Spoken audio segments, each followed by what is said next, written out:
Hello students, कैसे हैं आप सब लोग। I just hope that you all are doing really well and you are all corona safe and a very very happy Independence Day. आगे बढ़ने से पहले हम कुछ सेकंड आपके सारी जगह पे जिसको भी आप मानते हैं, भगवान को, किसी को भी, हम थैंक यू करने की कोशिश करेंगे because we are given the luxury कि हमें इंडिपेंडेंस मिली हुई है। We are independent to work hard and become whatever we want. इससे बड़ी कोई भी चीज नहीं हो सकती। So even if you are feeling कि मैं अनलकी हूं, मैं ये हूं, अगर आप पढ़ के ड्रीम करते हैं कि मैं आईआईटी जाऊंगा और आईआईटी जाके आगे सुंदर पिचाई, बिल गेट्स, बड़े बड़े नाम, इलन मस्क जैसा काम करूंगा, ये इंडिपेंडेंस जो आपको मिली है, you are lucky enough. So please utilise it to the best of your talent and the best of the opportunity. Please be always positive, and this is a very very important point that we should be really proud of, that we are born in an era where we do not have to worry about this particular fact. ठीक है, चलिए। So talking about the master tips that we have started back, this is tip 2 for people who are going to write JEE in 2020. How to decide time per question. A lot of time we feel कि sir मेरा paper में मुझे आता है पर मैं time management अच्छी नहीं कर पाता हूँ, and that's a very very common query with most of the students. We are not going to consider कि पेपर कब होगा, हम लोग बात करेंगे पेपर कब भी होगा पर स्ट्रैटेजीज एप्लीकेबल होती हैं। So what are the things which you should do so that it improves your performance in the test? How to improve performance in the test with regard to time per question? So आपके सबसे पहले doubts क्या आते हैं? How much time per question should be taken? When you should leave a question? So believe me, if you are really good at this, right? If you are good at this, आप आराम से यहां पर competition को beat करके चले जाएंगे। And I have seen a lot of students who are not good at it, right? So you have to be really really good at it, ठीक है? And this might vary from paper to paper, ठीक है ना? JEE mains के लिए strategy अलग हो जाती है, बिटसैट के लिए पैटर्न चेंज हो जाता है, मणिपाल के लिए पैटर्न चेंज हो जाता है। You have to be really really good at it. That is the reason that you take mock test. हम लोग गलती क्या करते हैं, हम लोग मॉक टेस्ट देते हैं और देखते क्या है बच्चों? स्कोर।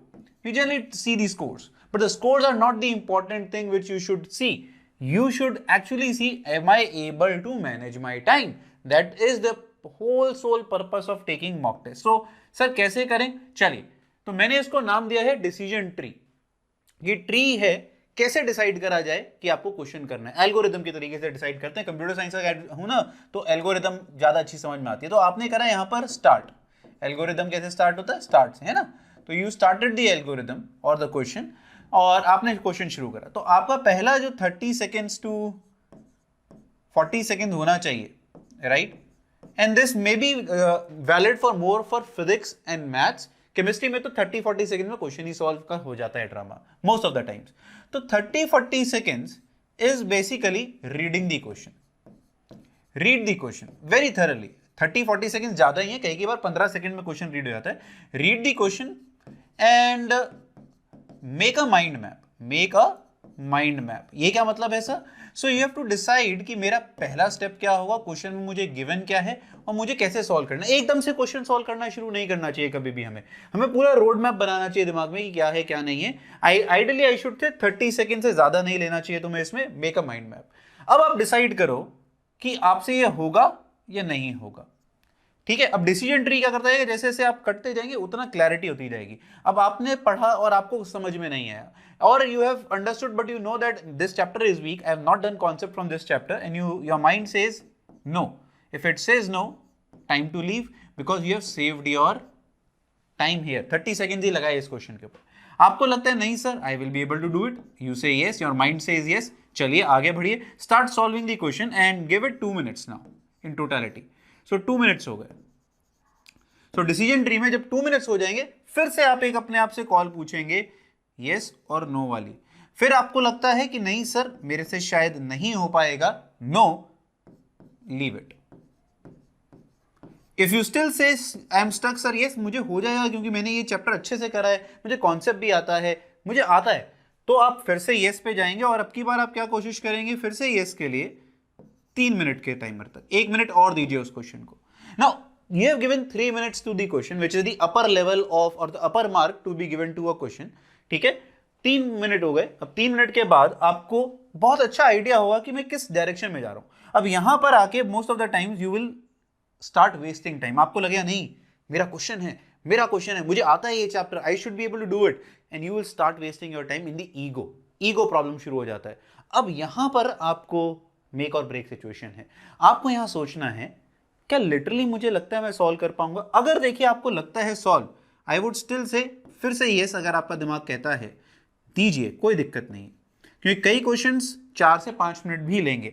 बट अगर 4 मिनट हो गया है, 4 मिनट हो गया है, तब क्या करेंगे वो मैं बताऊंगा। अगर अब देखो, एक बहुत सारे अच्छे स्टूडेंट्स क्या करते हैं, वो इसी 3 मिनट्स के बाद जब नो आता है तो वो या तो नो डिसाइड करते हैं, या फिर वो एक और कॉल लेते हैं, मार्क फॉर रिव्यू। मैं इसको मार्क फॉर रिव्यू में डालता हूं, अभी नहीं करूंगा, अभी मेरे से नहीं बन रहा। क्यों? हो सकता है कई बार हम लोग आते सराते क्वेश्चन को सॉल्व नहीं कर पाते हैं, बिकॉज उस समय वो क्लिक नहीं कर रहा है चीज, या फिर टाइम प्रेशर ज्यादा हुआ है। तो हम यहां पर मार्क फॉर रिव्यू करके आगे बढ़ जाएंगे। सिमिलरली, या तो ये 4 मिनट में सॉल्व होगा, या फिर से 2 options, I will leave it, no I have to leave it, my time is over here, otherwise I will mark it for review. Mark for review के लिए मैं इसको आगे छोड़ दूंगा। This is how if you can start working on each and every question. And see, हम लोग हर बार क्या सोचते हैं, यस यस यस में सक्सेस छुपा है। No, the success lies in determining no no no when you have to leave the question. See, आप समझिए इस बात को, there are 75 question in the paper, right? And I am not talking with the respect to top 100 ranks right now, because top 100 ranks के लिए 75 के 75 important होते हैं। बट अगर हम एक जेनरिक बात करें बच्चों की, जो चाहते हैं कि मेरा 99 परसेंटाइल, 98 परसेंटाइल, 97 परसेंटाइल आए, so they do not have to attempt all the 75. Your target would be to somewhere down the line solve 60 questions, right? And for 60 questions, the challenge is not big enough, right? It is not a very challenging task for 60 questions. So your target should be your 3 hours, जो आपके 3 घंटे हैं, आपको वो 3 घंटे देने हैं इन 60 questions को, राइट? इन 60 क्वेश्चंस के लिए 3 घंटे, मतलब 3 मिनट पर क्वेश्चन वैसे ही मिल रहा है आपको। सो आपको सिर्फ वो डिसाइड करना है कौन से क्वेश्चन को कब नो कहूं, क्योंकि कई क्वेश्चन ऐसे होंगे जो आपको आते थे, इस bracket yes yes yes yes में फॉल कर रहे हैं, 4 मिनट लग गए हैं, पर फिर भी आपका दिमाग क्या कहता है? अगर आपका दिमाग यस कहता है 4 मिनट के बाद, तो आपको डिसाइड करना चाहिए, मैं उसको मार्क फॉर रिव्यू करूंगा। क्यों? मैं यहां टाइम बचाऊंगा और वापस से आके उसको सॉल्व करूंगा।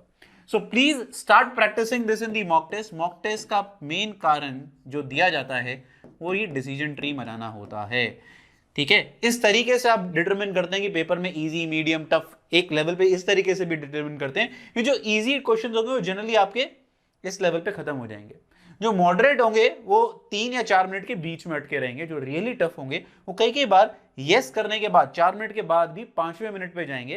कई बच्चे यहाँ पर 5 मिनट का भी बैरियर बना सकते हैं। अगर आपको चाहिए कि नहीं सर मेरे को एक 5 मिनट का बैरियर भी चाहिए, बना लीजिए, पर 5 मिनट वाला barrier should not be for too many questions.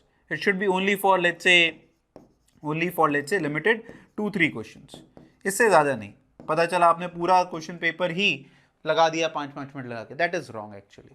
So figure out this decision tree, start practising, there is still time.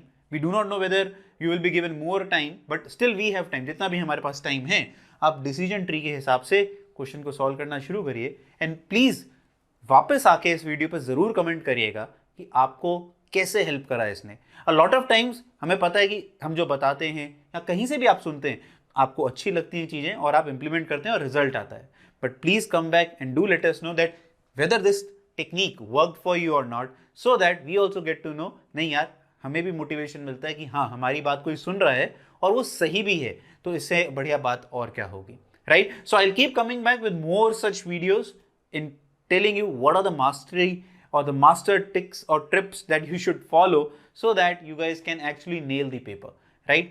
मान के चलिए पेपर को क्रैक करना कोई बहुत बड़ा काम नहीं होता है, और इस समय जब लास्ट में अगर मैं मान के चलूं 15-20 दिन बचे हैं, तो आपका एक और जाने से पहले बोलूंगा, नॉलेज हटा दीजिए। अब बहुत नॉलेज आप गेन कर चुके हैं, तो आप नॉलेज वॉर नहीं रहिए, it's not a knowledge war now, ठीक है? नॉलेज गेनिंग नहीं करनी है अब हमें क्या करनी है? अपॉर्चुनिटी डिफाइन करनी है कि पेपर में कहाँ मुझे स्कोर करने की अपॉर्चुनिटी मिल रही है, अपॉर्चुनिटी डिफाइन करनी है। मुझे टाइम मैनेजमेंट सीखना है पेपर में।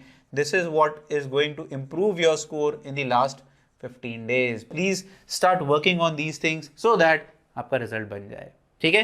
Please hit the like button if you think these tricks really work well for you, and do let us know in the comment section what is troubling you so that we can again inculcate that thing in the next master trick.